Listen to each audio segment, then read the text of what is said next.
Boa noite a todos. É, Estamos de volta aqui com mais uma palestra da 10ª CETEC.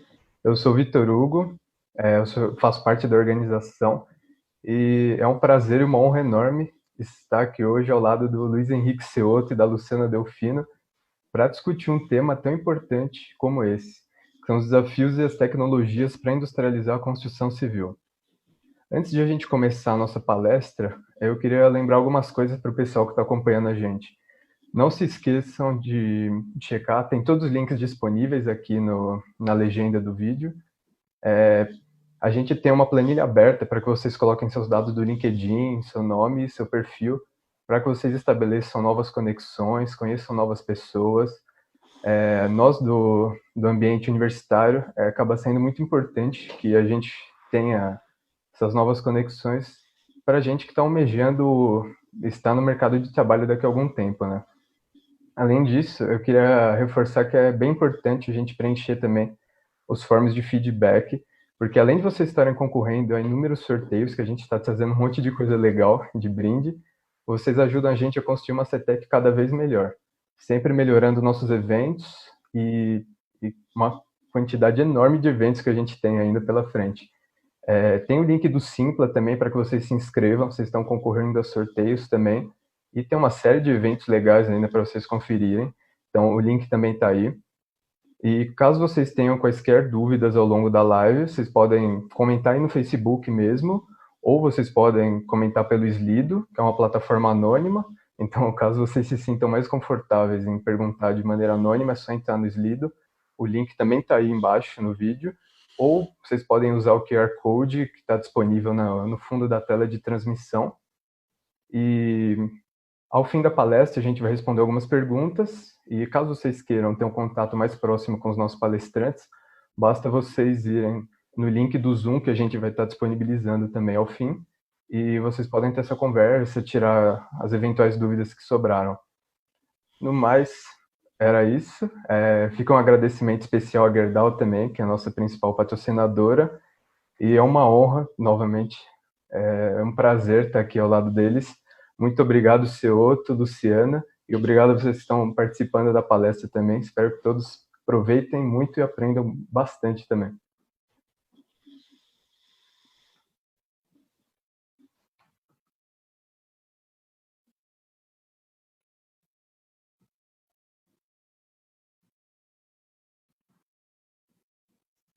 Posso começar? Por favor, ok. Ceotto. Bom, boa noite a todos. É um prazer muito grande estar aqui com vocês. Agradeço a organização do CETEC pelo convite. Eu sou professor da USP, né? Uma das coisas que eu faço na vida é dar aula na pós-graduação da USP. Então, é um prazer muito grande estar no ambiente universitário e eu espero que vocês gostem da apresentação. Eu vou agora compartilhar.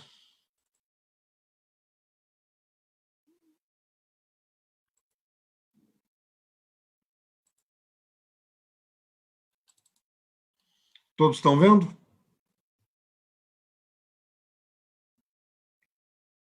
Está dando para ver? Dá para ver perfeitamente. Está ótimo.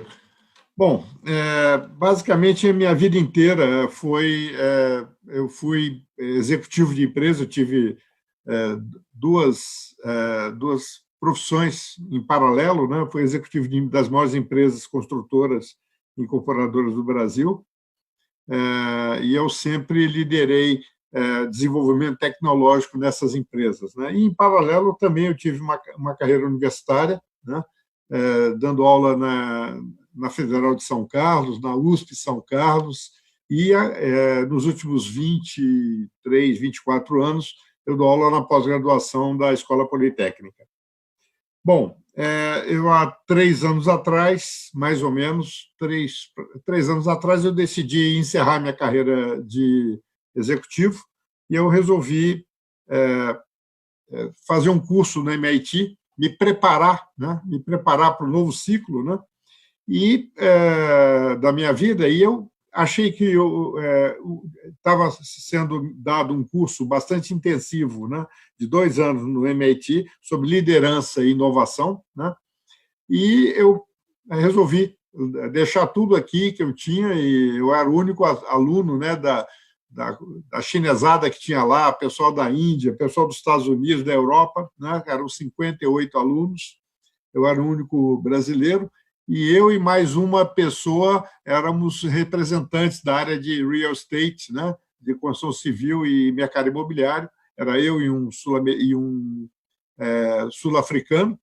Ou seja, eu tive contato com todas as. Era um curso que eu tive contato com todas as indústrias do mundo, né? Óleo e gás, IT, tive contato com o pessoal da NASA, né? Então, eu tinha colegas da divisão de submarinos nucleares americana. Então, foi um curso muito. Foi um curso espetacular, né? E eu tinha que. E o tempo todo, quando você fala em liderança e inovação, na verdade, eles falam liderança e informação em empresas, né? Então, você tinha que projetar startups, você tinha que projetar empresas, e eu comecei a projetar empresas dentro da realidade brasileira, né? Porque eu gostaria de, ao voltar para o Brasil, eu poder utilizar, né, o que eu estava aprendendo lá e desenvolvendo lá, né, nos exercícios, né, desenvolver aqui no Brasil. E é interessante que eu analisei o mercado imobiliário brasileiro e essa análise eu queria fazer exatamente o contrário, que eu achava que o mercado estava ficando inviável, né? E era a hora da gente mudar tudo, né? E fazer alguma coisa bastante diferente, mais lucrativa, né? Bom, quando eu cheguei aqui, eu estava com esse exercício, né, já bastante evoluído, né, que eu criei essa empresinha virtual em todas as disciplinas, praticamente. Quando cheguei aqui, eu falei, olha, vou botar ela em ordem, né, em ordem de execução aqui no Brasil, e ela tem hoje 1 ano e 8 meses, e eu criei a Urbic, né, junto com mais 2 sócios, né, 2 amigos, grandes amigos meus aqui. Bom, então, basicamente, qual foi a ideia? De uma maneira bem rápida, né? O ciclo tradicional da construção imobiliária ela é pautada em longos prazos, né? Talvez um dos poucos setores de construção e real estate no mundo que esse ciclo, né, é longo. Tudo aqui é longo no Brasil, né? Os ciclos de negócio são muito longos na nossa área, e isso envolve, esses prazos longos envolvem custos fixos muito altos por parte das empresas, custos financeiros muito altos, né? Baixas taxas internas de retorno, porque toda vez que você alonga o prazo, não adianta você ter margem, você precisa ter margem na unidade de tempo, é a velocidade de entrada de retorno na sua empresa que importa. Não importa, eu tenho uma margem de 100%. Se você tem uma margem de 100% no ciclo de 10 anos, é melhor você investir na cadeia de poupança, né? E altos riscos. Com ciclos muito longos, você tem envelhecimento do conceito do projeto, você pode passar por várias crises econômicas e assim por diante, né? Quem quiser descobrir um pouco mais, discutir um pouco mais esse porquê que os ciclos do Brasil são longos, a minha página no LinkedIn, eu tenho vários artigos a respeito, acho que vale a pena vocês que estão começando na área entender um pouco, né, e como é que nós temos que mudar isso, disruptar esses ciclos, né? Então, basicamente, de uma maneira bem rápida, nós bolamos uma empresa, né, que, contra ciclos de 4, 5, 6 e às vezes até 8 anos do mercado convencional, nós queríamos fazer ciclos de, no máximo, 12 meses. Tá? Ou seja, no instante zero, né, eu faria a compra do terreno, eu entraria com um projeto na prefeitura, né, para aprovação no mês 1, né, esse projeto estaria aprovado até o mês 4, eu faria a construção em torno de 6 meses, que ela depende um pouco, né, se o prédio é muito alto. Em 6 meses eu consigo fazer prédios de 10 pavimentos, né? Se o prédio tem 16, 18 pavimentos, provavelmente isso aqui vai para 14 meses, 13 meses, ou menos um pouco, 10 meses, né? Depois do 10º mês, faria o desligamento, né, para quem financiou com o banco, e no 12º mês, todo o processo seria concluído com a extinção da empresa de propósito específico, né? Cada projeto tem uma empresa de propósito específico para negociar aquele projeto, e uma vez encerrado, encerra-se a empresa de propósito específico. O giro do investidor, né, é um giro muito rápido, né? o giro do investidor é em torno de 6 meses, né? E a gente tem uma margem menor que o mercado, né? Porque a margem é menor, mas como gira muito rápido, a nossa taxa interna de retorno é muito alta, né? É um novo conceito. Em vez de ter margens grandes, eu tenho margens menores, tá? Com alto ciclo. Por que eu tenho margens menores? Porque o meu custo de construção ainda é um custo mais alto. Para mim poder fazer uma obra tão rápida, o meu custo de construção é mais alto, né? Da ordem de 15%, às vezes 20% mais alto que o custo de construção do mercado, né? A tendência é esse custo diminuir até zerar, né? Primeiro, porque eu estou escalando, né? Já estou no quarto prédio, e segundo, porque está havendo agora a discussão da isonomia tributária, onde os produtos industrializados vão ser taxados igualmente os produtos artesanais. Hoje, o artesanal paga muito pouco e o industrializado paga 18%, 20%, 22%. Né? Bom, e basicamente qual é a ideia? Né? Para quem são os nossos clientes, os investidores? Quem investe conosco para ter renda, né? Você está investindo para alugar, né? Então, basicamente, a gente mostra a diferença. Basicamente, aqui na construção convencional, você tem você pinga um valor pequenininho durante 36, 48 meses, tá? Porque o preço, se somar essas setas vermelhas, o preço é o preço total do imóvel que você está comprando, né? Principalmente se for para alugar, né? E depois de 36 ou 48 meses, você começa a receber o aluguel. O que nós mostramos para os investidores é que aqui nós temos prestações bem maiores, né? Da ordem aí de 3 vezes maiores que o mercado tem, né? Mas a pessoa já recebe o rendimento já a partir do 13º mês. Então, se nós compararmos, né? O custo do empreendimento, né? Do imóvel, né? No 48º mês, o 36º ou 48º, o que acontece? Toda a receita que a pessoa teve, né, ao longo desse período tem que ser abatido do valor do preço para poder comparar banana com banana, né?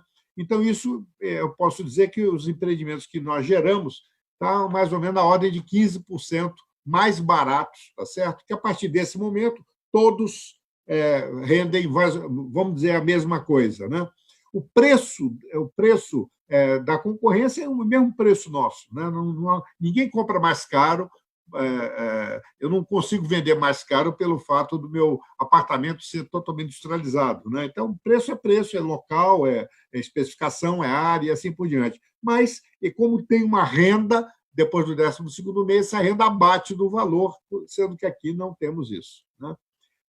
Isso aqui é o URBIC, né? É o ciclo nosso entre o lançamento, né? Entre o lançamento e o recebimento do apartamento é no máximo 12 meses para prédios bem altos, né? Isso aqui pode ser até menos, pode ser 10, pode ser 6 meses, 8 meses, né? Mas eu botei aqui 12, e aqui é o prazo das demais empresas, né? Isso aqui não foi feito por mim, isso aqui foi feito na abertura de capital da IU, eles fizeram essa pesquisa, né? Então, nós estamos falando em 12 meses de ciclo contra 27, né? Até 40 e poucos meses, ok? Bom, a gente falar que isso, né, você fazer um ciclo de negócio de 12 meses, é fácil falar, né? Até porque nós construímos nos melhores bairros da cidade em terrenos pequenos. Existem vários terrenos pequenos, né, que não estão no foco das grandes construtoras, porque senão eu não poderia competir, né? São terrenos pequenos, terrenos aí de 600 a 1.000 metros quadrados, né? Normalmente as grandes construtoras se preocupam de 1.500, 2.000 metros para cima, né? E em bairros muito bons, como Vila Nova Conceição, Pinheiros, né? Moema, né? E são regiões de tráfego intenso e de restrição de tráfego muito grande. Então, é uma série de problemas. Não é fácil, né? Você construir numa área dessa. É uma logística, não é só tecnologia. Você tem que ter uma logística, porque a velocidade da obra, às vezes, chega a ser proporcional à chegada de caminhões, né? E chegada de caminhão, às vezes, durante o dia não é possível, você é obrigado a chegar caminhão à noite, ficar com ele quietinho para descarregar durante o dia e assim por diante. Bom, tudo isso é muito fácil falar, então eu quero contar um pouco como é que nós fizemos. Então, eu me inspirei na linha de montagem automobilística, na indústria automobilística, e uma coisa interessante, né? Eu peguei duas coisas importantes da indústria. Uma delas foi o conceito do chassi, ou da plataforma, né, que eles chamam. Né? Hoje, as grandes empresas, as empresas automobilísticas, elas têm, na verdade, só o chassi. Às vezes, nem o motor elas têm. Elas contratam, né? Tem empresas satélites que produzem e montam todos os outros componentes. E é o chassi que garante tudo isso. Ora, um carro é montado em 6, 8 horas. Né? Para eles conseguirem montar um carro que tem mais ou menos 3.500 itens, que é mais ou menos igual à quantidade de itens que tem um prédio, né? Da ordem de 3.500 a 5.000 itens. Para você conseguir fazer isso em 6 horas, né? Você precisa de uma coisa, você precisa de precisão. Né? Você não tem rapidez se você não tem precisão. E então o papel do chassi é esse: ele é o elemento estrutural do carro e é o elemento que confere precisão. Ele relaciona todos os demais subsistemas e ele permite essa velocidade muito grande. Então ele hospeda todos os demais sistemas e é a peça de alta pressão que garante a precisão do carro. Ora, o que é o nosso chassi? Nosso chassi na construção civil deveria ser a estrutura. Então, nós criamos a nosso chassi, essa visão do chassi, tá? Como nossa estrutura. E todos os demais sistemas, né? Todos os demais sistemas se relacionam, são fixados, né? Nesse chassi. E, para isso, eu preciso ter muita precisão. Para ter precisão, nós utilizamos estrutura metálica. A estrutura metálica ela é naturalmente precisa. Né? Então, se você não permite, como eu não permito nas minhas obras, solda em obra. Né? A solda pode ter na fábrica, né? Mas na obra não tem solda. E se não sobra pedaço, se não sobra peça, provavelmente você montou a estrutura correta. Né? Ele é claro que você pode fazer bobagem, mas ele é naturalmente preciso. É diferente da estrutura de concreto. A estrutura de concreto ela é naturalmente imprecisa. Né? Ela pode a forma pode mexer, né? O concreto é líquido, né? É uma pasta, e ele até endurecer, ele pode sofrer uma série de coisas. Então, você para ter precisão no concreto, o esforço humano é muito grande, e o gerencial também.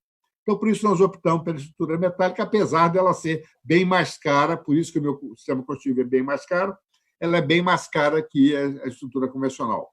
E aí, todos os sistemas, tá certo? E outro ponto importante, né? É que a indústria automobilística, um carro é feito com apenas entre 18 e 25 contratos. Né? Normalmente, menos de 20 contratos. Eu tenho no máximo 20 prestadores de serviço montando no carro. E, é claro, cada prestador de serviço integra uma série de sistemas, que depois vai no chassi e monta. A ideia é a mesma que nós estamos fazendo. A construção civil, ao contrário, a convencional, onde você empilha tijolo, né? Você tem 400, facilmente numa obra, você tem 400 fornecedores, 500, tem obras grandes, tem até 1.000 fornecedores. Né?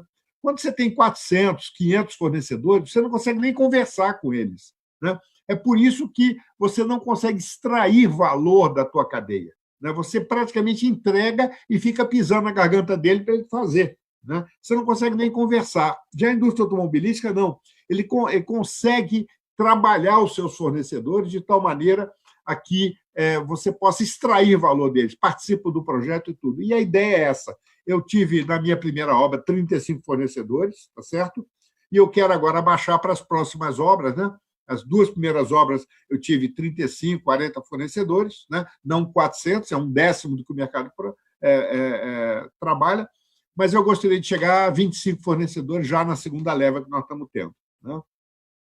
Então, nós temos o chassi e os sistemas completos, seria drywall, a parte de vedação, né? Portas prontas, fachadas pré-fabricadas, sistema de chicotes hidráulicos e elétricos, assim por diante. Né? E tudo isso projetado, né, em conjunto com os fornecedores, numa plataforma BIM, né, que nós estamos trabalhando. Sem o BIM não é possível fazer isso. Né? O BIM garante que todos estão tendo, é uma maquete eletrônica, né? E uma plataforma de troca de informações extremamente eficiente, que faz com que todos trabalhem com todas as informações e dimensões. Bom, esse é o primeiro prédio, né? O Urbic Ibirapuera. Ele tem 8 pavimentos tipo, né? Ele tem 10 lajes superpostas, tem o térreo, né? E mais subsolo, né? Com garagens, né? Ele... Então, aqui está o nosso chassi, né? Em BIM, né? O chassi metálico, né? São lajes pré-fabricadas, né? Então, olha, em BIM foi todo ele detalhado nos mínimos, né, dos mínimos pontos, com parafuso, chapa, né, as golas, tudo, para não ter a menor interferência, né? De tal maneira a gente não ter qualquer tipo de percalço durante a montagem. Não dá para improvisar. A montagem tem que acontecer. E outra coisa, como eu trabalho com terrenos muito pequenos, né? As peças têm que vir peças, materiais, tudo tem que vir do caminhão direto para a posição de aplicação. Nós não temos nenhum tipo de almoxerifado, né? É just in time mesmo, porque senão você não consegue montar. Se entulhar, né? Se entulhar a obra, eu não consigo fazer mais nada. Bom, sistemas pré-fabricados, sistemas hidráulicos, né? Pré-fabricados. Isso aqui é a base de uma parede hidráulica, né? O banheiro, né? Nós temos todo o sistema que já é feito pela Barbie e foi desenvolvido conosco pela Barbie, né? E ele vem todo testado e pronto para ser colocado. Vocês vão ver, né? Então, olha, hoje nós temos 8 tipos de chassi e, na verdade, nós já reduzimos para 4, né? Então, com 4 tipos de chassis somente, que é a base da parede, em drywall, a parede é construída, está vendo essas linguetas? Eu tenho continuidade daí para cima na parede, né? Esses chassis são fixados, é a primeira coisa que é fixado depois da estrutura e a fachada pronta. Então, esse aqui é um exemplo, né, do Urbic Ibirapuera, né? Nós temos 3 apartamentos, aqui a caixa de escada e elevador, eu tenho um apartamento de 1 quarto aqui no meio e de 2 quartos nas extremidades, né? Então, o primeiro chassi é esse chassi, né, que vocês estão vendo aqui, que divide 2 banheiros, é esse chassi aqui, né, que ele é fixado. O outro chassi é esse aqui, que divide um banheiro com a cozinha, né? E assim vai, né? O outro banheiro outro da cozinha com a área de serviço e assim por diante. Nós depois reduzimos bastante a quantidade de chassis. Hoje nós só temos 4, né? Nós estamos cada vez desenvolvendo mais e padronizando mais, né? Então, para você entender, aqui está um banheiro, né, em BIM, o chassi é exatamente aqui. Ele não fica visível, porque depois que eu coloco ele fixo a parafuso, a parede ela é montada acima dele, né? Então ele fica completamente... E bom que ele já vem com todo o sistema hidráulico, né? Esgoto, água quente, água fria, tudo ponto conectado, de tal maneira testado, tá certo? De tal maneira a já funcionar imediatamente. Então, aqui é uma cozinha com área de serviço, o chassi ele vem exatamente nesse ponto aqui, ele não fica aparente como está aqui, né? É só para vocês entenderem, né? Então, uma vez a laje feita, né, a estrutura metálica, que é lajes pré-fabricadas, pré-lajes pré-fabricadas e depois são concretadas, uma posição crítica aqui são os shafts, está vendo? Os furos de shafts têm que ser absolutamente perfeitos, tá certo? De tal maneira a poder fixar o chassi, e tudo é feito a partir daí. Eu excluí a fachada para vocês poderem ver. Então, se faz a estrutura, a fachada, e instantaneamente depois a gente já coloca o chassi. Para vocês terem uma ideia, eu consigo colocar os chassis todos de uma laje dessa, tá, em meio dia de trabalho, né? Eu consigo fazer... Isso é todo o sistema hidráulico de um pavimento, né? Então, depois entra o drywall, né? A estrutura para cima está toda pronta, né? E depois os chicotes elétricos, o plaqueamento e assim por diante. Nós fizemos um filme para poder explicar como é que funciona, como funciona o processo construtivo para os clientes que compraram, né? Então, basicamente, a gente começa no nível da terra, a gente faz as estacas de hélice contínua, né, antes de escavar, porque, como o terreno é pequeno, você não consegue ter muita rampa, né? Então, a gente faz a contenção, escava, e os blocos. Uma vez concretados os blocos, né, a gente inicia o frame, né, vigas e pilares em ciclos de 2 andares, logo após a montagem da grua. né? A grua é autoequilibrada, de modo a não tocar no prédio. Então, olha, são pilares de 2 em 2 pavimentos, tá certo? Então, esse conjunto de pilares e vigas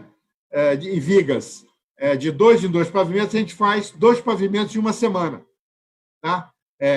E depois é colocado a pré-laje de concreto, né? Essa pré-laje ela tem que estar escorada para poder depois ser concretada, uma laje treliçada, né? E aí, uma vez concretada, novo ciclo de 2 lajes, né? de 2 pavimentos, né? Do pórtico de 2 pavimentos e assim por diante, vão sendo concretadas as lajes. Hoje, nós estamos fazendo as lajes em steel deck, que é um processo metálico, a gente não estamos mais usando pré-fabricado. Deu muito problema. É uma indústria, infelizmente, ainda que falta muito, deixa muito a desejar. Depois é colocado as placas, né, pré-fabricadas de fachada em GFRC, concreto reforçado com fibra de vidro e armadura zincada, né? Uma fachada dessa é projetada para durar 100 anos, né? E uma vez feito o invólucro do prédio, né, o envelope do prédio, né, a gente coloca os guarda-corpos, e uma vez feito o envelope do prédio, né, o prédio está seguro, a gente começa a colocar, está vendo o orifício, né, do shaft, a gente coloca as carenagens hidráulicas, né? Isso aí a gente alinha perfeitamente com a própria estrutura metálica, não precisa puxar eixo, né? Logo depois a gente coloca toda a parte de funilaria do drywall, né? Depois é colocado todo o sistema elétrico, né? Que já vem pronto, já vem com eletroduto, cabo, tudo pronto, né? São os chicotes. Aí fecham-se as paredes e pinta-se e coloca cerâmica no piso, cerâmica na parede do banheiro, assim por diante. Coloca o guarda-corpo e o restante dos acabamentos, luminárias, e o projeto está pronto. Do lado, uma vez terminado, a gente remove a grua, né, que ela impedia a construção dessa área, né? Em alguns prédios isso acontece, e a gente executa, então, as garagens e os gardens. E aí o prédio está pronto. É claro que isso é fácil, né? É tudo para caber em 1 minuto, né? Está muito simplificado, mas não é tão fácil. É um processo que demora 6 meses, 8 meses, né? Bom, então, basicamente, eu queria mostrar para vocês as fotos da nossa primeira obra, né? Olha, foi feita em BIM, do lado direito, do lado esquerdo é exatamente a foto correspondente no local. Você vê que cada item que foi planejado, né, está lá. Né? Não existe a possibilidade de você fazer uma montagem rápida, uma montagem industrializada, se o teu chassi já não tiver previsto tudo. Né? O teu chassi, entre aspas, né? Você vê, ó, tem um furinho aqui, tem uma lingueta aqui para colocar a fachada, a mesma lingueta está aqui. Eu tenho uma diagonal, né? A diagonal está aqui, a gola da diagonal está aqui, a gola da diagonal são 3 furos, 3 parafusos aqui, 3 parafusos aqui, e assim por diante, né? Olha, outra visão exatamente igual aqui, é um orifício na viga, né, que já vem, né, para você passar a parte de sistemas elétricos no corredor, né? Essa aqui é a estrutura, isso aqui é menos de um mês, uma estrutura dessa já está nessa altura em 15 dias, mais ou menos. Eu vou mostrar um filminho para vocês. A pré-laje escorada, né, e para ser concretada. Esse aqui é um filme bastante interessante, né? Ele é condensado em 40 segundos, né? 40 dias de obra, né? Essa estrutura começou uma semana antes desse Natal, do último no Natal, e terminou no dia 30 de janeiro. Então, o que aconteceu? Os vizinhos, né? Olha, aqui embaixo, ó, tá vendo? Estava só a grua, né? Os blocos estão concretados, começamos a montar a estrutura. Tá vendo? E os vizinhos foram para as férias, né? Para a praia, né? Os vizinhos aqui da região, e não tinha nada, não tinha um prédio aqui, né? E ao voltar de férias, né? Foram antes do Natal, e quando voltaram de férias, no dia 30 de janeiro, né? Para começar as aulas no dia 1º de fevereiro, né? Tomaram um susto, que tinha um prédio lá com a maior parte da fachada pronta, né? Até o dia até o dia 15 de fevereiro, a fachada estava toda pronta, o invólucro do prédio estava todo pronto. Então, o pessoal ia lá para fazer selfie lá com a gente, filmar, visitar a obra. Foi um sucesso, que eles nunca viram uma obra tão rápida na vida, né? Então, dá para vocês verem. Olha a quantidade de árvore, cabo elétrico nessa região, né? Não é fácil. A área de construção é muito pequenininha. Não dá para estocar material. Se estocar material aqui, se eu fizesse essa obra no processo convencional, eu provavelmente ia demorar, sei lá, 2 anos para fazer, 20 meses para fazer, né? Devido à dificuldade de você estocar material, né? Então, olha, isso aqui foi filmado, né? E passado rapidamente, é filmado de um prédio vizinho, né? Bom, aqui a fachada, né? Quando os vizinhos voltaram, encontraram isso aqui. Aliás, a fachada está subindo, a estrutura ainda não está pronta, né? Então, isso aqui foi antes do dia 30 de janeiro, né? Aqui, a fachada subindo, né? Então, quando os vizinhos chegaram, né? Eu já estava com o prédio praticamente pronto, né? Aqui é o final da estrutura, né? Quando os vizinhos chegaram, em um mês, na verdade, 40 dias, 42 dias, o prédio já estava pronto, né? E foi planejado para ser colocada a fachada já com a janela, né? Mas nós não conseguimos, né? O pessoal já foi o início do coronavírus, tal.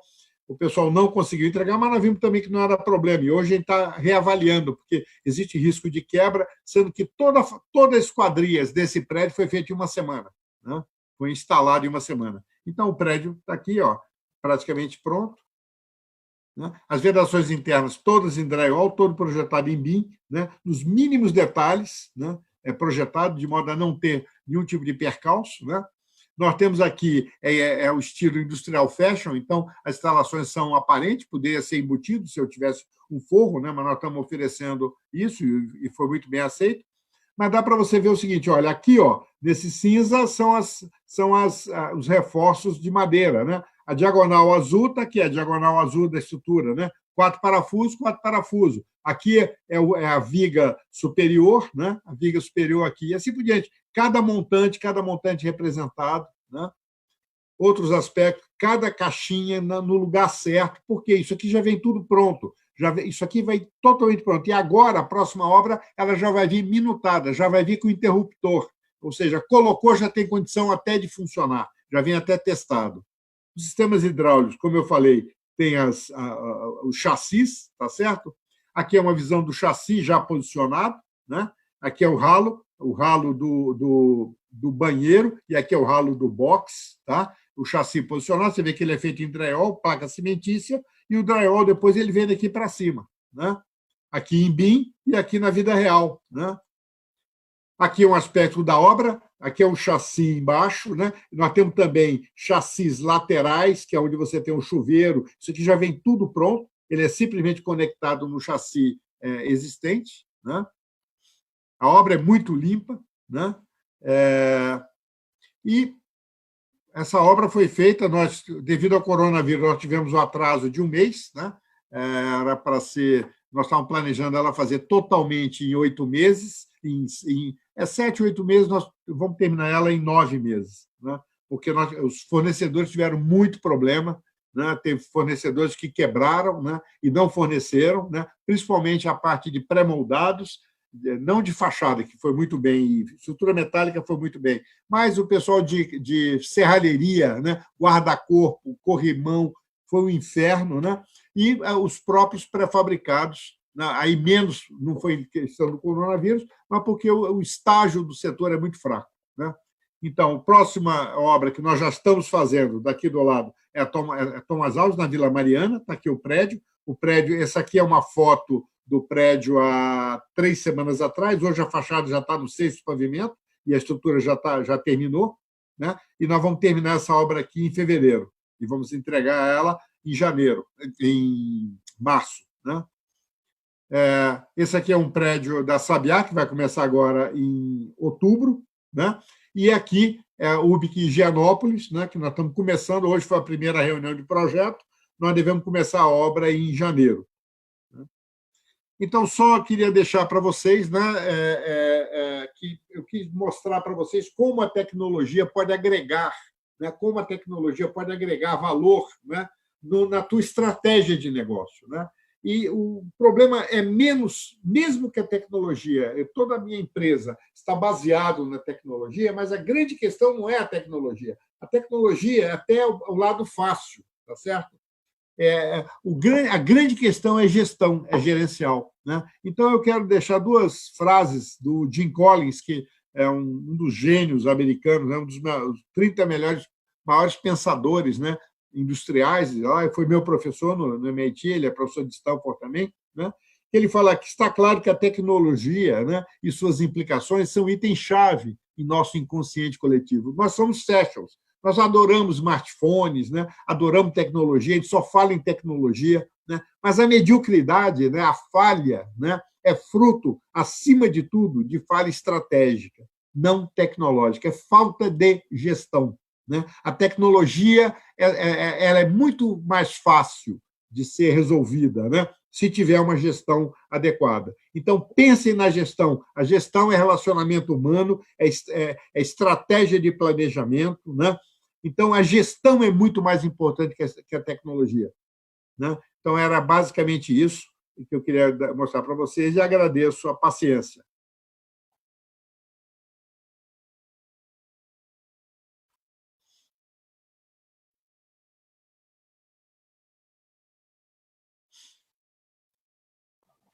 Posso me apresentar como... Pode, fica à vontade, Luciana. Obrigado desde já, Ceuta. Agora, fica à vontade aí, Luciana. Tá, deixa eu só me organizar aqui. Olá, gente. Ceuto, você cantou músicas para o meu ouvido, assim, a nossa sinergia ela é absurda. Eu fiquei super encantada com o que a nossa linha de pensamento, lógico, por caminhos distintos, tem tudo a ver.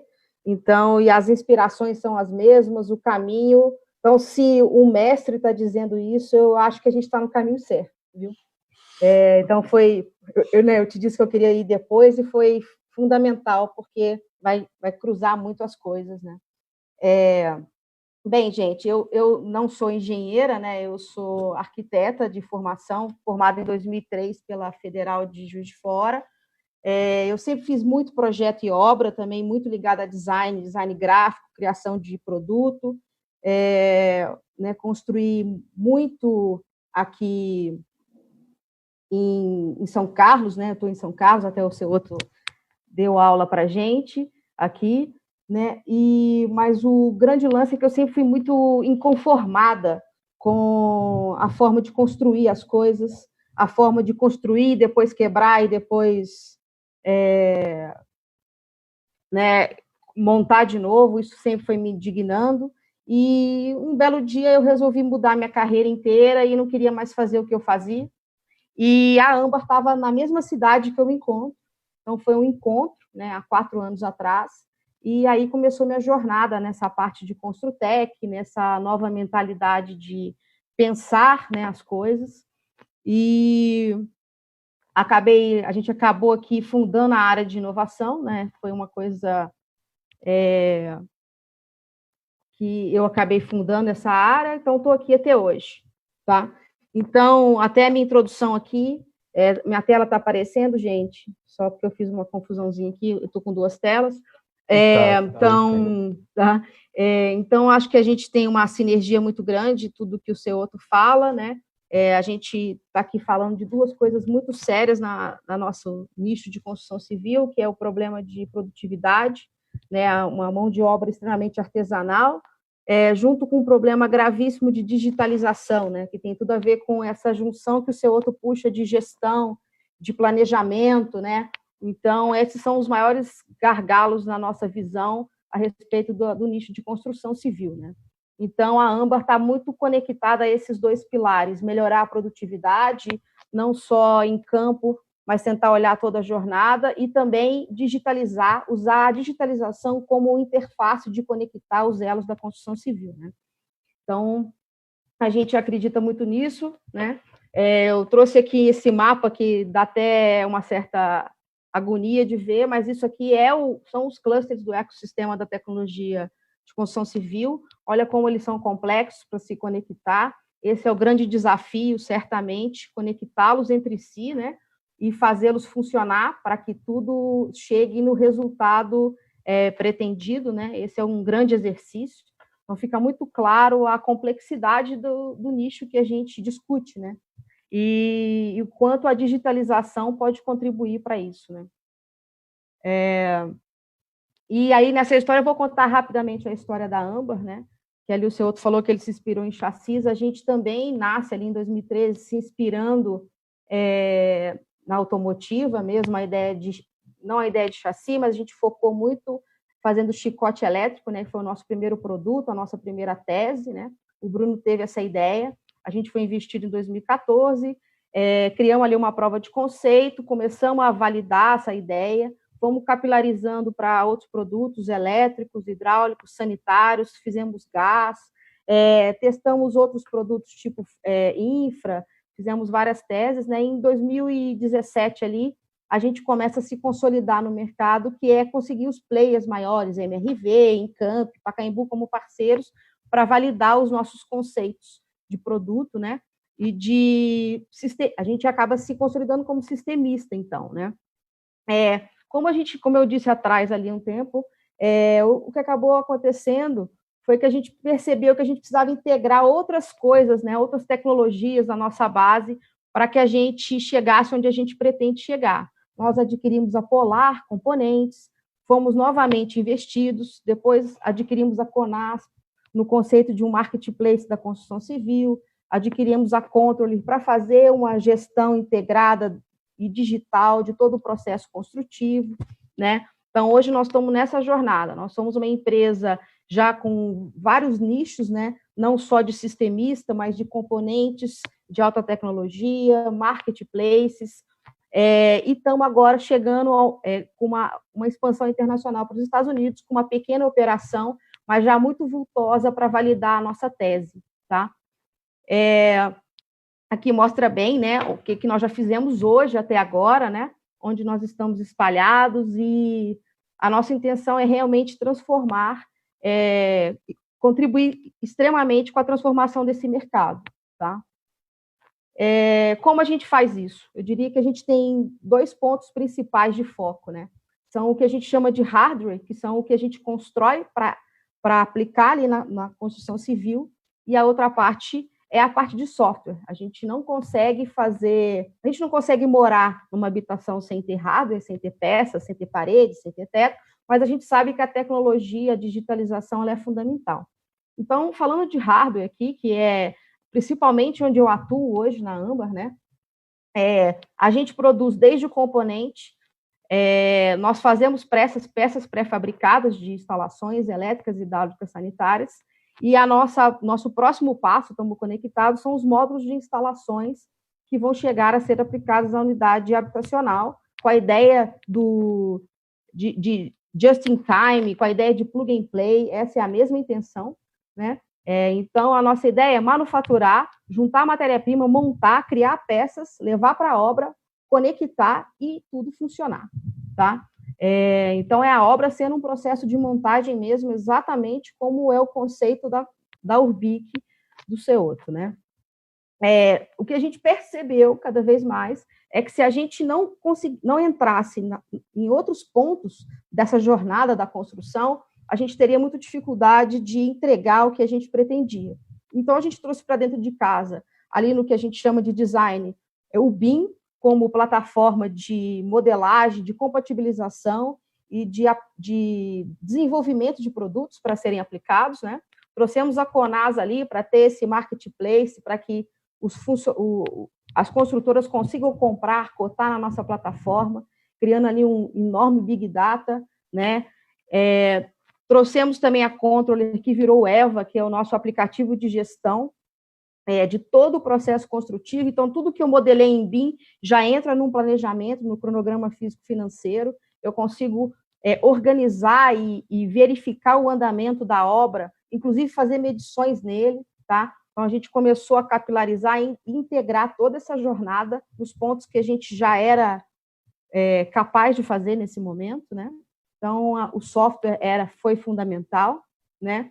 E onde a gente quer chegar, né? A gente quer fazer a construção ser uma experiência prazerosa, incrível, com o conceito de indústria 4.0, reduzindo custo, reduzindo desperdício, né? Sendo muito produtivos e com qualidade extrema, né? Usando ali todo um banco de dados e rastreabilidade do produto, como o BIM, como o conector disso tudo, e no fim disso tudo, temos que ser sustentáveis ambientalmente, com certeza. Geramos uma quantidade de lixo absurda, e a gente sabe que, se a gente planejar muito bem, essa redução do lixo vai ser transformacional no meio ambiente, né? Bom, como a gente, vou contar mais os sistemas âmbar aqui, onde nós estamos hoje, né? Nos sistemas que são a nosso carro-chefe, são a nossa base, né? Onde a gente nasce. A gente batizou os nossos sistemas de A2, A3 e A4, assim, na sequência. Então, a gente faz os módulos elétricos, né? Também pré-fabricados, planejados para todas as tecnologias construtivas de mercado. Parede de concreto foi a nossa base, mas alvenaria estrutural, alvenaria convencional, wood frame, steel frame. A gente tem desenvolvido produtos e componentes compatíveis com todas as tecnologias, né? Depois, na sequência, a gente entrou ali no A3, na hidráulica, ficamos um bom tempo baseados ali no PEX, né? Que é um dominante em sistemas construtivos pré-fabricados ou off-site construction, como a gente pode dizer, mas a gente também faz ele em tubulação rígida, principalmente para casas, né? Unidades monopavimentos. Fazemos também um módulo sanitário também pré-fabricado, peças todas numeradas, plug and play muito claramente montados. Temos ali o módulo de gás, que tem uma conexão muito grande com as instalações hidráulicas de PEX, também estamos nesse ponto, né? Então, isso aqui é o nosso carro-chefe, são os sistemas que a gente tem hoje, industrializados, com toda a informação de produto, com manuais de aplicação, manuais de montagem, tudo com a base digital BIM conectada a essa proposta, né? Como a gente divide esses produtos? A gente precisa dividir esses produtos em etapas de montagem, né? A gente precisa etapatizar a aplicação de produto. Então, a gente criou um conceito de 4 etapas: fundação, estrutura, fechamento e acabamento. Então, os produtos são planejados e divididos em peças que vão em cada fase da obra. Eles chegam naquele momento, eu deixo eles instalados, fico esperando a próxima fase, e assim eu vou entregando e conectando tudo sem nenhuma complexidade, né? Tá? Aqui está parede de concreto, foi a nossa inspiração, a gente já validou teses para outras tecnologias e funcionam perfeitamente, tá? Eu vou colocar um videozinho rapidinho, né? E como a gente aqui tem um videozinho de uma pessoa usando um projeto em 2D, né? E o que a gente faz? Para a gente chegar naquele ponto de aplicação tão bem planejado, tão bem exato, é tudo modelado em BIM, existe uma compatibilização, uma divisão de peças, encontro de clashes prévios. Então, quando a gente chega nesse nível lá de instalar, isso tudo aqui já está totalmente redondo, né? Vamos dizer assim. Peraí, que agora o slide não quer passar. Vou passar. Aqui, bom, como a gente é uma indústria, né? Nós somos uma indústria da construção, a gente tem uma fábrica que produz esses produtos. Eu quis mostrar rapidamente aqui como é importante. Então, a gente fez todo aquele planejamento, toda a modelagem, toda a divisão de produto. Então, do nosso modelo, a gente extrai uma Bill of Material, né? Com a lista quantitativa de material, muito bem explicado. A gente aplica isso no ERP de gestão, de produção, de rastreabilidade do produto fabricado, né? Isso está totalmente conectado. Lá na indústria, a gente tem folhas de montagem, né? Que depois são geradas também folhas de aplicação desse produto em campo. Então, aqui é um exemplo, né? Tudo, não existe resíduo em obra, não existe sobra, né? O que a gente faz a gente entrega primeiro um produto em pequena quantidade para validar as dimensões. Após validado aquele pavimento, validadas todas as medidas, a gente começa a produzir ele repetidamente, tá? em escala e vai sendo aplicada na obra na sequência do cronograma do cliente. Aqui é a nossa fábrica, aqui em São Carlos, a gente tem uma fábrica em Joinville também, né? Então, aqui é o nosso Customer Center, aqui é como é feita a nossa organização, existem linhas de montagem para cada produto, a gente tem uma capacidade de produção de 60 mil H, né? Tudo etiquetado, identificado, que já vem originário do nosso projeto em BIM, né? Cada peça tem seu número, cada peça se conecta só a uma outra peça, tá? É um processo industrial mesmo, a gente está industrializando, né, todos os sistemas. Aqui são produtos aplicados em parede de concreto, já com as caixinhas azuis, né? Tudo que vocês virem azuis no mercado são de criação polar, âmbar polar, hoje, né? É uma honra ter ela na nossa base. As caixinhas criadas para viabilizar as tecnologias de parede de concreto, elas são extremamente estanques, elas têm vários dispositivos de fixação para várias espessuras de paredes e lajes. Temos também linhas para ar-condicionado, para elétrica, hidráulica, uma diversa linha de produtos. Temos também para outras tecnologias construtivas, mas essa daqui é o exemplo, vamos dizer, mais importante da nossa história no momento, né? Aqui mostramos bem como vão os produtos sanitários, que também são grandes gargalos de montagem, apesar de ser simples, às vezes demora-se muito tempo para validar, né? Essa é uma peça validada de um banheiro, né? Tá? Aqui são as centrais logísticas, que a gente chama, mas são os depósitos dos clientes. Caso eles tenham espaço para isso, a gente manda caixas identificadas, numeradas, para que a montagem seja feita numa ordem lógica de instalação, né? Tudo tem uma lógica de montagem, uma ordem, é tudo pensado assim, com Kanban de identificação. A gente faz esse auxílio para o cliente, para que ele entre no nosso processo, né? Industrialização e aplicação em campo. Tudo isso, estou contando a história, né? Mas a nossa intenção é cada vez estar mais adentrado nos produtos para off-site construction, independente da tecnologia, independente do padrão construtivo, tá? Número de pavimentos, nós estamos indo além, né? Então, eu vou mostrar para vocês, aqui já é uma coisa, um orgulho muito grande, né? O número de patentes em componentes que viabilizam totalmente esse processo de construção o mais limpa possível, o mais planejada possível, né? O mais compatível com o projeto possível, com pouquíssimo resíduo. Tá? Aqui tem alguns componentes criados pela nossa área de componentes, né? E aqui vem um desenvolvimento interno totalmente âmbar, né? A gente tinha alguns desafios, né? Não só concentrar as instalações, mas nós queríamos, isso foi muito focado inicialmente numa proposta de uma cozinha, uma área de serviço, e nós percebemos que a gente poderia criar um sistema nervoso, né, dentro da UH, da unidade habitacional, onde cozinha e banheiro dividiam a mesma unidade, e a gente poderia ter ganhos absurdos de instalação e de pós-obra, né? Se tudo se concentrasse ali, onde eu poderia chegar, o que eu poderia fazer por aquele cliente, né, por aquela obra, mudar totalmente a mentalidade. Que horas que chega esse módulo de instalação, né? Ele vai chegar lá depois que todas as alvenarias já estão prontas, num conceito de içamento, se possível, tá? Então, eu vou passar um vídeo para mostrar para vocês, na verdade, o grande orgulho de onde a gente se encontra hoje nas propostas de criação e de mudança de mentalidade e de transformação desse mercado, né? Foi o dia que a gente validou o conceito de paredes híbridas, o sistema de instalação deles. Para a gente viabilizar isso, nós precisamos desenvolver ralos de parede, tá?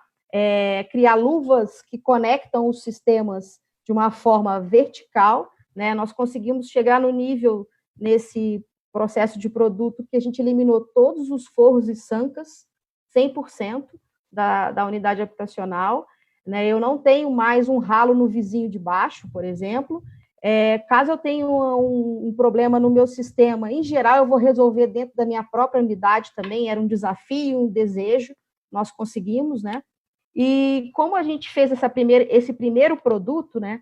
Depois a gente criou várias outras unidades derivadas dele, nós conseguimos concentrar 100% as instalações hidrossanitárias e 40% das instalações elétricas, porque o quadro de disjuntores também está dentro dessa parede. Como? De um lado está a cozinha e a área de serviço, e do outro lado está o banheiro. Qual foi a grande adaptação? A gente tinha um vão máximo, porque a gente está falando ali em Minha Casa e Minha Vida, que eu poderia abrir de parede, então a parede teve que ter até 2,5 de largura, nós conseguimos jogar tudo ali, e o restante do que era cozinha continuou em parede de concreto, mas nós conseguimos executar o trabalho muito bem. Então, nós fizemos uma maquete lá na fábrica, eu vou passando o vídeo, tá?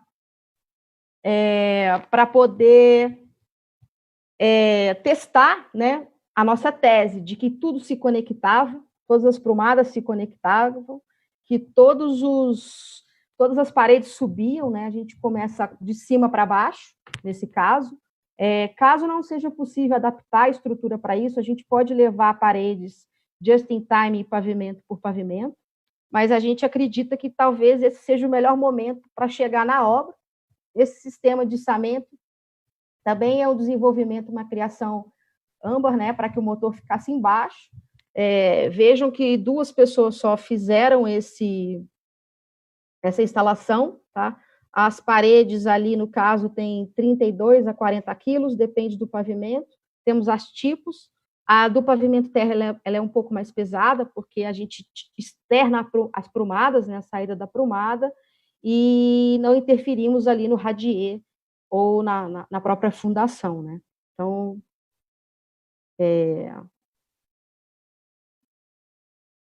então, o que gastaria 2 dias para fazer, com 4 instaladores, a gente validou a tese de que a gente consegue fazer em 1 dia com 2 pessoas, né?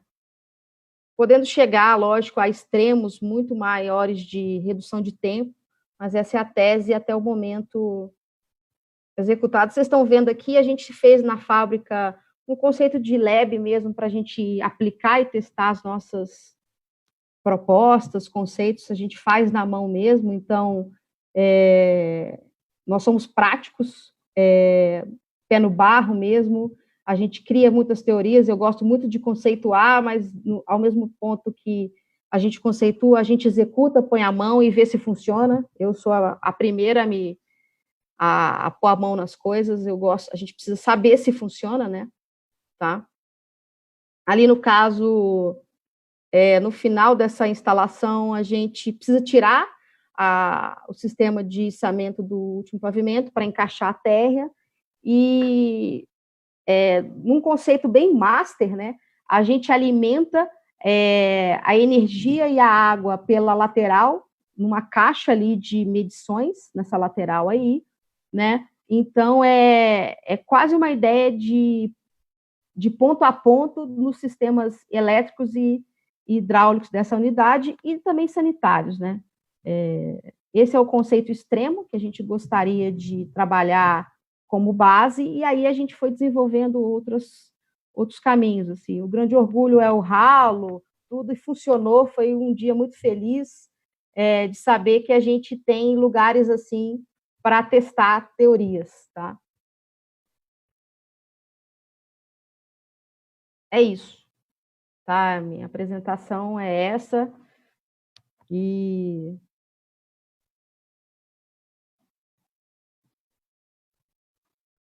obrigada.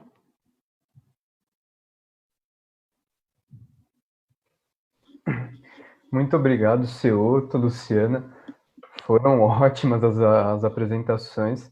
Eu estava prestando atenção aqui, aprendi bastante coisa. E acho que quem está em casa acompanhando também conseguiu pegar bastante coisa. O pessoal deixou algumas questões e vou trazer algumas aqui para a gente discutir. A primeira, Ceuto, como aprovar o projeto em 3 meses? Isso é especificamente para São Paulo, eles criaram a Prove Rápido para obras menores, né? Obras maiores pode demorar 2 anos, mas obras menores, né?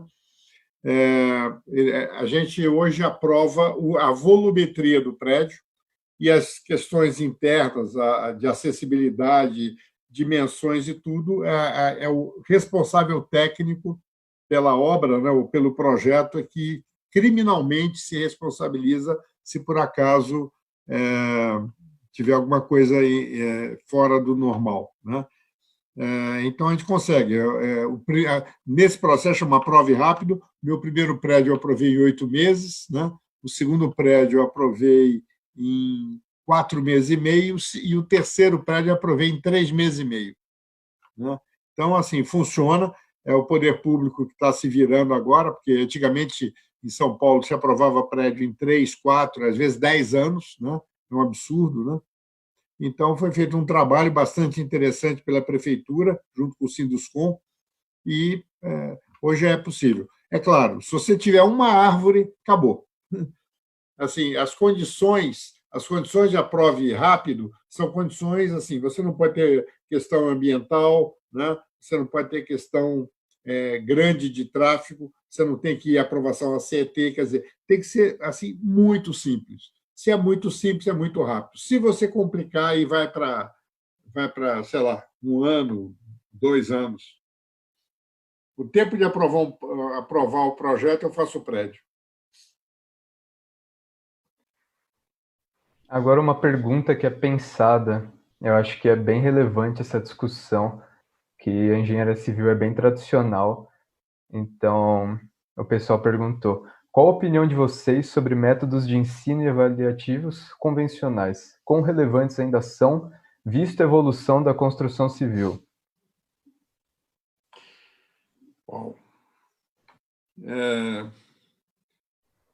Bom, eu vou começar então.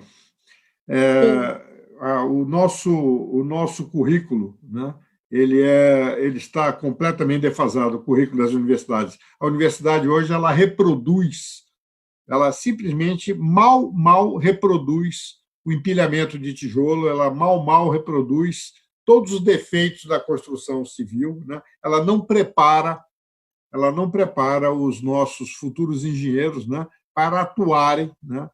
E, por um lado, o que eu sugeriria, né? Não só a revisão completa dos currículos, né? Mas, acima de tudo, né? Hoje nós temos que ensinar, temos que desenvolver, não ensinar, desenvolver nos nossos alunos, né, a capacidade de pensar e a capacidade de estudar, né? Na verdade, nós temos que fazer os nossos futuros engenheiros, né, aprender a estudar, né? Porque vocês vão estudar a vida inteira. Eu estudei a vida inteira. Se vocês quiserem evoluir, vocês vão ter que estudar muito. E a tecnologia hoje vai ser diferente da tecnologia daqui 10 anos, daqui 20 anos e 30 anos. Vocês vão ter que aprender essa tecnologia. Nenhuma universidade, né, vai conseguir capacitar vocês para atuar na tecnologia nos próximos anos. O que ela tem que desenvolver? Ela tem que desenvolver os conceitos básicos e a capacidade das pessoas estudarem a aprender. Vocês têm que aprender a aprender, tá? Então, se a universidade hoje fizer isso, tá certo? É tudo, né? E outra coisa, tem que mudar o modelo. Hoje em dia, o professor se esforça e o aluno é espectador. Eu fiquei 2 anos no MIT, eu me esforçava igual um maluco, entendeu? E os professores estavam lá numa boa para participar do debate. Eu ia para a aula já sabendo tudo, né? Assim, eu tinha que ler, para cada curso, eu tinha que me preparar, eu tinha que ter uma prova que eu demonstrasse que todos os conceitos que iam ser discutidos, né, eu já sabia. Né? A sala de aula não é para você aprender nada, é para você discutir experiências. Né? Discutir experiências com quem já fez.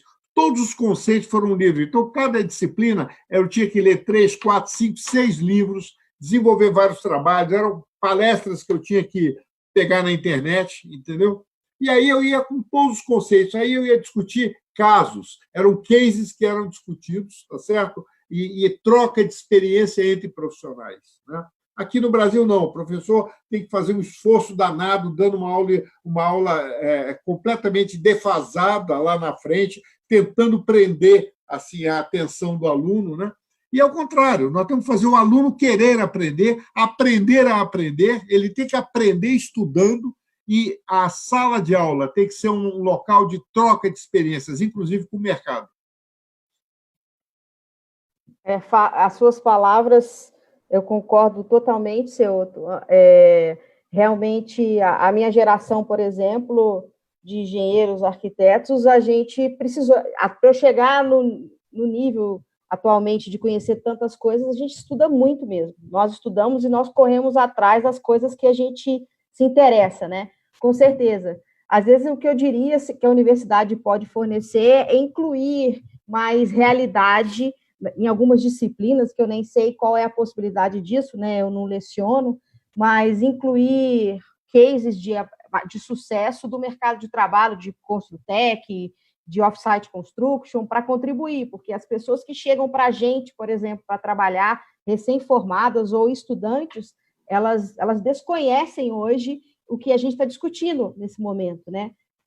Mas vale, com certeza, o que mais vale é o interesse pessoal da pessoa adquirir conhecimento. E acredito que tanto você quanto eu, todos nós que estamos nesse mercado aí, somos disponíveis para, além de publicar coisas, mas para orientar e encaminhar as pessoas que nos procuram, né? Faz parte, inclusive, da nossa obrigação com o planeta, né? Com o mundo, não sei como a gente diria, né? Mas é isso. Mais uma pergunta que achei bem interessante aqui. Essa produção industrial em escala garante qualidade, durabilidade e sustentabilidade? Como isso pode ser avaliado? Garante, sim. Aliás, a produção industrial, né? Se nós fizéssemos hoje carro como fazíamos em 1920, né? Nós não teríamos nem além de não ter qualidade, nós não teríamos a homogeneidade da qualidade, né? Então, a grande vantagem é que a industrialização elimina a improvisação, né?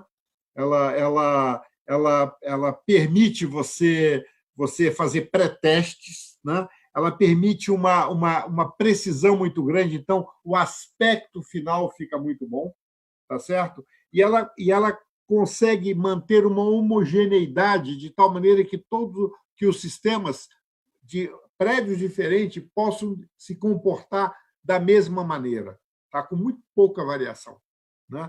Hoje, quando você empilha tijolo, né, na construção convencional, depende do engenheiro. Às vezes tem um engenheiro mais caprichoso, tem outro que é menos caprichoso, né? Assim, a variabilidade é muito grande, né? Além de você você tem muito improviso, né?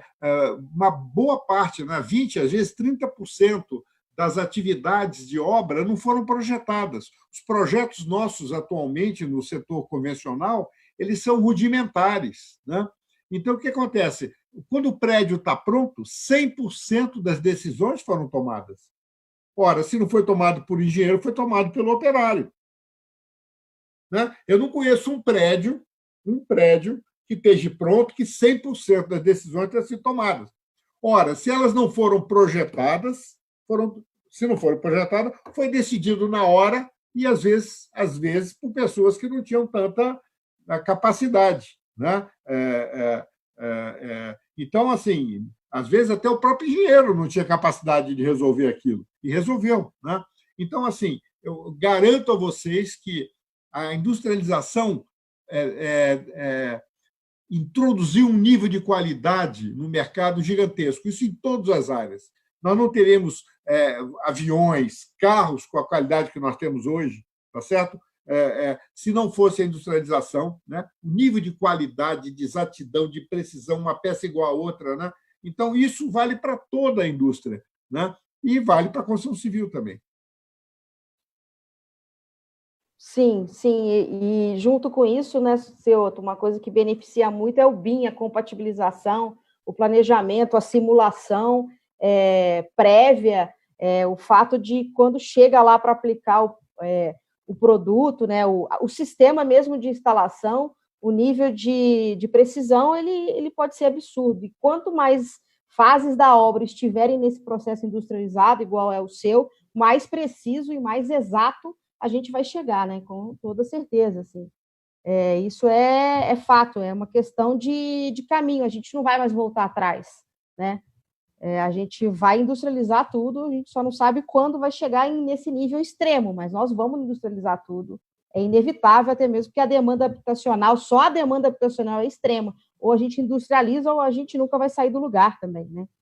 Então, para vocês terem uma ideia, né, com a construção modular, módulo tridimensional, né, que nós agora da URB que estamos começando a desenvolver, eu acho o nosso primeiro prédio, né, que vai ser elevado os apartamentos prontos para serem fixados, né, prontos e mobiliados, inclusive, né? Eu brinco até com o travesseiro, né? Nós devemos conseguir fazer isso até o final do ano que vem, iniciar uma obra no final do ano que vem. Era para ser esse ano, mas com o Covid aí, nós atrasamos um ano, né?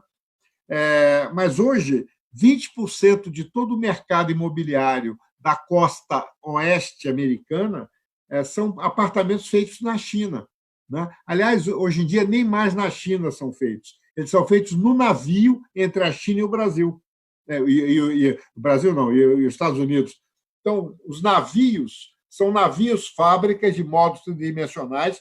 Durante a viagem, eles vão produzindo os módulos, atracam lá na região de Los Angeles, soltam os módulos para as empresas americanas montarem, voltam para alto mar, continuam produzindo lá, voltam para os Estados Unidos, porque aí eles não são obrigados a se submeter a leis americanas, entendeu? Inclusive a leis dos sindicatos americanos, que são jurássicos, tanto quanto os brasileiros.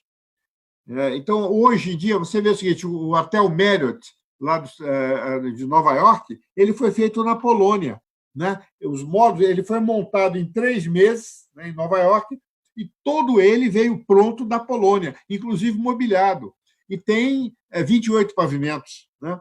Então, hoje, a construção civil está se modificando no mundo, e nós ainda estamos pensando em empilhar tijolo.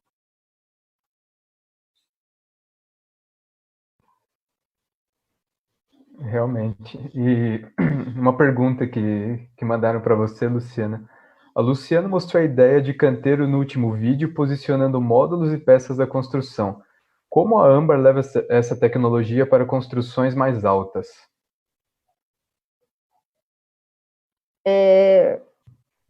Bom, se a gente leva por pavimento, por exemplo. Caso lá não tenha o canteiro, a gente entrega pavimento a pavimento e o construtor vai montando, né? Aqui, no caso, a gente idealizou 2 possibilidades, né, nesses módulos. Uma delas é mandar conjunto me deu um branco aqui, mas de containers com exatamente a quantidade, né, de paredes para essa unidade, mas a outra possibilidade é realmente levar pavimento a pavimento. Então, a gente vai ter que ter, provavelmente, uma off-site ali bem perto para produzir, e vai entregando e já vai instalando, né? A gente não pode acumular nem empilhar inúmeras paredes, né? Tem que chegar a instalar, como isso já vai estar pré-produzido, a gente não vê nenhum problema para isso. E a gente tem sempre, né, a AMBA sempre teve a intenção, e nós estamos caminhando para isso, para distribuir vários customer centers ao longo do Brasil, para que a distância de deslocamento seja sempre mais ou menos proporcional. Porque não faz sentido eu produzir aqui em São Carlos e entregar lá na Amazônia, por exemplo. Então, a gente tem esse plano e a gente está trabalhando para ele, para cada vez mais a gente ficar equidistante de pontos de instalação. Aí eu acho que a gente resolve muitas questões. Tá? Teoto, mandaram uma pergunta para você. Como conciliar a eficiência da padronização e de pré-fabricados com a possibilidade de criar inovações em termos de projeto, arquitetura e design? Bom,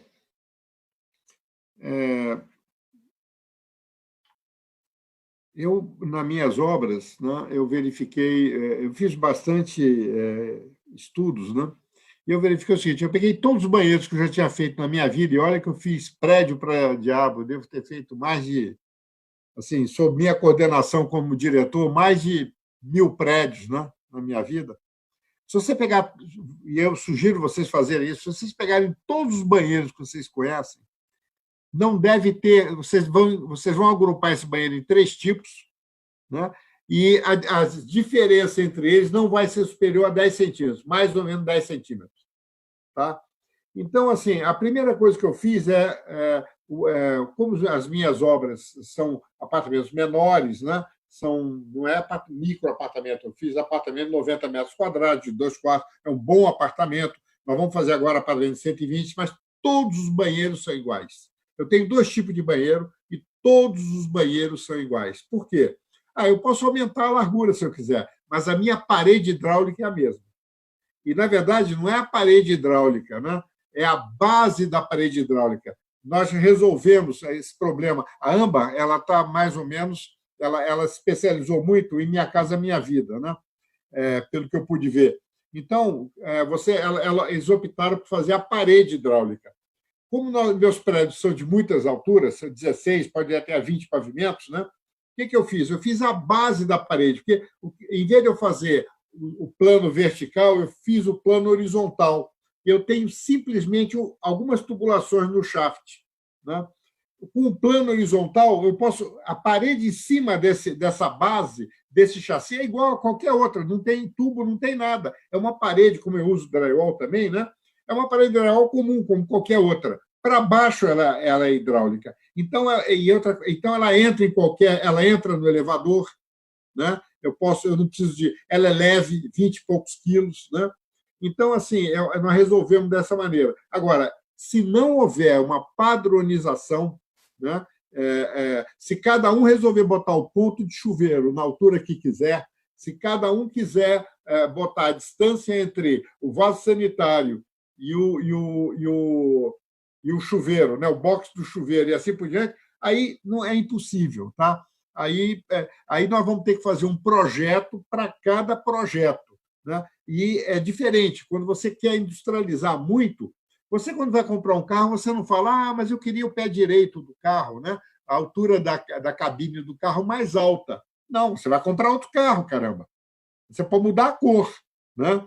Assim, não, essa cabine, né, eu queria mais larga um pouquinho. Não tem isso, né? Então, por outro lado, graças a isso, o carro é muito mais barato. Eu sonho, a industrialização da construção, ela tem que provar que é possível construir mais barato, com alta qualidade mais barato, de tal maneira as pessoas abrirem mão de algumas bobagenzinhas, algumas sutilezas e deixar a parte de mais criatividade, né, para a parte de fachada, para as áreas quentes, entendeu? O mais complexo na obra é caixa de escada e elevador e banheiros. O resto é muito mais fácil de resolver.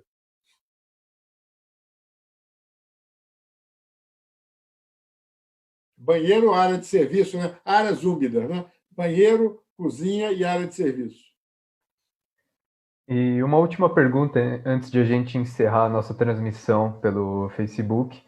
E depois, quem estiver se sentindo à vontade e quiser conversar mais a fundo com os nossos palestrantes, é só entrar no link do Zoom que a gente disponibilizou no Facebook. Tem uma pergunta que deixaram aqui no Facebook para você, Cioto. Por que não investir em painéis, chassis também para as instalações elétricas? É porque a instalação elétrica é muito mais simples, né? Nós tivemos um chicote, como as minhas paredes são todas em drywall, né? O drywall a produtividade do drywall é muito alta, né? Então, ela é muito mais fácil você colocar chicotes, né, dentro do drywall do que numa parede de alvenaria. Você não tem que abrir nada, você tem que já deixar tudo pronto. Então, você já pode deixar tudo pronto. Então, assim, tem coisas que você faz se realmente a produtividade compensa. Setores onde você tem a produtividade altíssima, como no drywall, nós instituímos o que gasta tempo. É você fixar a caixinha, é você colocar os eletrodutos, é você fazer a enfiação. Já vem da fábrica com tudo enfiado. Né? A AMBA produz isso também. Né? E agora está vindo, inclusive, com a minuteria já colocada, interruptor, tomada, tudo já colocado. Tá? Nós estamos com problema, porque nós não sabemos se vai ser roubado na obra ou não. Né? Até agora não roubaram. Né? Mas, ao ser colocado, eu já testo na hora. Né? E aí eu posso fazer o plaqueamento. Né? Então, assim, a gente procura tridimensionalizar em painéis grandes aquilo cuja produtividade está crítica. Esse não é um item de produtividade crítica. Já a hidráulica é. Entendeu? A hidráulica é. A elétrica, o que é crítico é a enfiação dentro do eletroduto, é a caixinha. Então, se já vem tudo isso no chicote, simplesmente nós criamos travessas em U, que a gente chama, né? Travessas que não interferem, são travessas que a travessa fica em uma das faces do drywall, de tal maneira a gente poder colocar tudo sem interferência com o eletroduto.